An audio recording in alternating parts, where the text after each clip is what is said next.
Hey Pokemon fans, Real Mama Eagle here, also known as Key, and in this video I'll be talking about my ideal Pokemon team in Generation 1. I will also be doing videos for the other generations as well, and the opinions in this video are my own. Keep in mind, these selections of my ideal Pokemon parties are based off Pokemon I prefer to use. There's no particular strategy involved. These are not lineups that are going to be based off competitive nature, so on and so forth. Before we get into these teams, don't forget to like and subscribe and comment below, letting me know what your ideal team is in Generation 1. Now let's get started.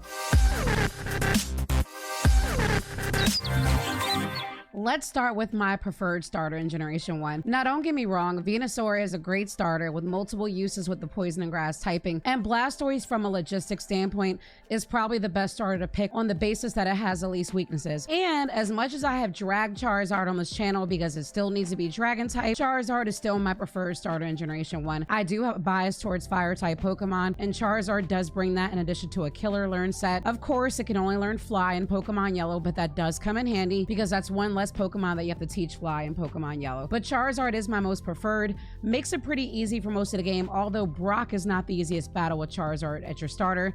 That's why I generally always level up Charizard so it's a bit easier, but Charizard is always my starter in Generation 1, despite what version I'm playing. I know that I always start with Charmander, and that is very tough against Brock. So usually when I play Pokemon Red or Blue, I like to go west of Viridian City and catch a Mankey. Primeape is one of my favorite fighting type Pokemon in Gen 1 and one of my favorite fighting type Pokemon altogether, and it's a great asset to have in a playthrough at Gen 1. It's really versatile, and Primeape can learn Thunderbolt, it can learn Rock Slide, in addition to some really good fighting moves, and you just have incredible versatility. Primeape, well, Mankey at the time, is what actually helps me take out Brock, leaving that Charmander or Charmeleon at that point a rest in that battle so it doesn't have to get washed by Brock's Onix. But it's definitely nice to have a Primeape in every playthrough because it packs a punch, as long as I keep it away from Sabrina's gym. One of the best Pokemon you can get early, especially in Red and Blue, is the Nidoran line. And I always went with Nidoran the female because Nidoqueen, girl power and all that. But Nidoqueen or Nidoking are a great choice early in Generation 1. I always went with Nidoqueen, and getting that stone, that Moonstone and Mount Moon really early helped with that decision. But Nidoqueen gave you great versatility. The ground typing could be a hindrance, as with the poison typing, especially in Sabrina's gym, but ultimately those ground moves were big in a lot of battles. Nidoqueen helped me so much in the area with the ghost,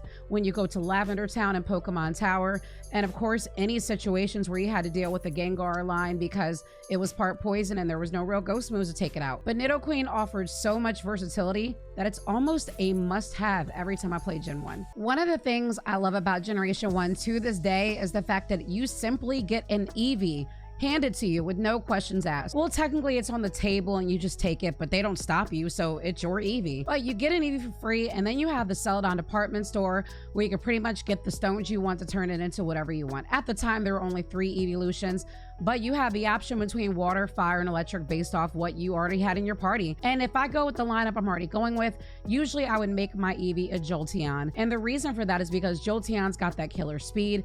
Electric only has one disadvantage, not to mention, even though it's a lower end bug move, that Pen Missile does help with the limited psychic Pokemon you are going to see. So you have a bit of versatility with Jolteon, but I always tend to go that route because it was the most useful in battle. The next Pokemon I like to have in my party is a Gen 1 fave, and that is the Pokemon that you can find in 2 spots who is likely asleep and you need the Pokeflute to wake it up. Snorlax has aged very well, is still one of the better normal Pokemon to this day, and is a great asset to have in your party. In addition to learning protective and special attack moves and having killer HP that's so tanky to tank down, Snorlax is almost the perfect normal type Pokemon to have in your party, which is why I almost always catch and use one. Now, I'd like to have a Chansey, but Chansey's so hard to find as Snorlax is pretty much given to you.